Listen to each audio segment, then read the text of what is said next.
آج میں نے کمپیوٹر کھولا، گوگل فوٹوز کا پیج کھولا اور پرانی تصویریں دیکھنے لگی۔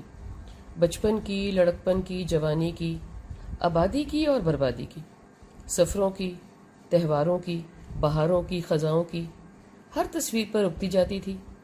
کوئی کسی نے اور کہاں کھینچی یاد آتا تھا، کیا ہو رہا تھا، میں نے خود کون سی کھینچی ہے اور وہاں کیا ہو رہا تھا، اور ساتھ کون کون تھا، کیسے گئے تھے، کیسے دل میں کیا خیالات تھے، واپس آ کر کیا ہوا تھا، جانے سے پہلے کیا پاپڑ بیلنے پڑے تھے، اور کئی مرتبہ کیسے کسی سے چھپنا پڑا، کیسے کسی کا مذاق بنایا۔ سب یاد آنے لگا، کچھ نرم، کچھ سرد، کچھ گرم، اور کچھ کہے بغیر، کسی بھی نرمی گرمی کے بغیر۔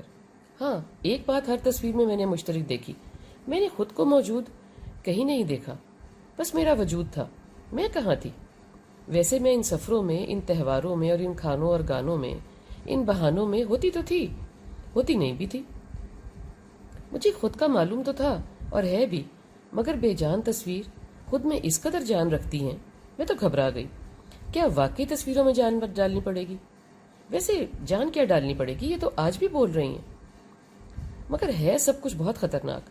اگر کسی نے کچھ پڑھ لیا جو نہ پڑھنے والا ہو تو، کسی نے کچھ دیکھ لیا جو نہ دیکھنے والا ہو تو۔ ہم تو بہت مرتبہ یہ بھی کسی کو نہیں بتانا چاہتے کہ آپ کا تحفہ میں نے سیل سے لیا تھا، اور یہ بھی کہ میں بالکل آپ سے رابطہ نہیں رکھنا چاہتا۔ ویسے ہی آج میں آپ کے عیادت کو آ گیا، یا مجھے تو آپ کے ہاں نہیں آنا تھا، چونکہ دوست نے مجھے گھر چھوڑنا تھا اور اس کو آپ کے ہاں سے ہو کر جانا تھا، سو مجھے بھی اس کے ساتھ لٹکنا پڑا۔ دراصل میری یہ بری عادت ہے، بات بات پر تصویریں لینا اور بات بات کی تصویریں لینا، آتے جاتے بیٹھتے، مقصد بے مقصد، چاہتے اور کبھی نہ چاہتے۔ معلوم نہیں ہر سما قید کر کے کیا ہوتا ہے اور قید کرنے سے کیا ہوتا ہے، اور میں کرنا کیوں چاہتی ہوں، مگر کرنا چاہیے کیوں؟ بہت مرتبہ ایسا بھی ہوتا ہے، کوئی تصویر جگہ تو بتا دیتی ہے، وقت بھی، واقعہ بھی، مگر صورتیں دھندلی ہو جاتی ہیں، دھندلی ہو چکی ہوتی ہیں، اور معلوم نہیں پڑتا کہ وہ لوگ کون تھے۔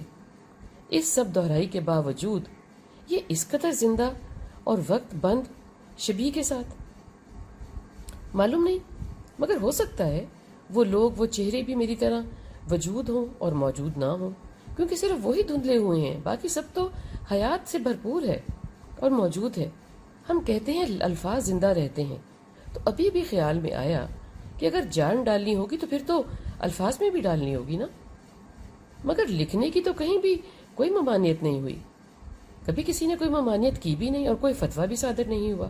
حالانکہ لوگ کہتے ضرور ہیں کہ یہ بات 3000 سال پہلے کہی گئی تھی، یہ 500 سال پہلے گئی تھی، اور بھی بہت کچھ۔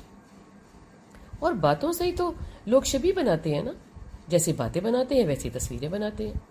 مقصد تو بات کو، واقعات کو، حالات کو، شخصیات کو قلم بند قید کرنا ہوتا ہے نا۔ بات، خیال تو دل میں، دماغ میں آتا ہی ہے۔ اب تو سائنس بھی کہتی ہے دماغ میں تصویریں آتی ہیں، پھر ان کے الفاظ بنتے ہیں۔ ظاہر ہے، اس لیے ظاہر ہے کہ ہمارے پاس ثبوت موجود ہیں کہ تصویر پہلے وجود میں آئی اور الفاظ بعد میں۔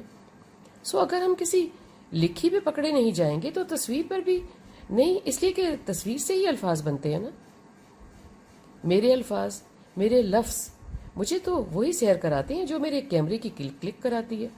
مجھے تو سب میری اور کسی اور کی تحریر میں بھی ویسے ہی دکھتا ہے جیسے میری یا کسی کی کلک میں مجھے دکھتا ہے۔ حقیقت تو یہی ہوئی نا کہ سب ہی دکھتا ہے، بھلے سوچو، بھلے لکھو، اور بھلے کلک سے کلک میں قید کرو۔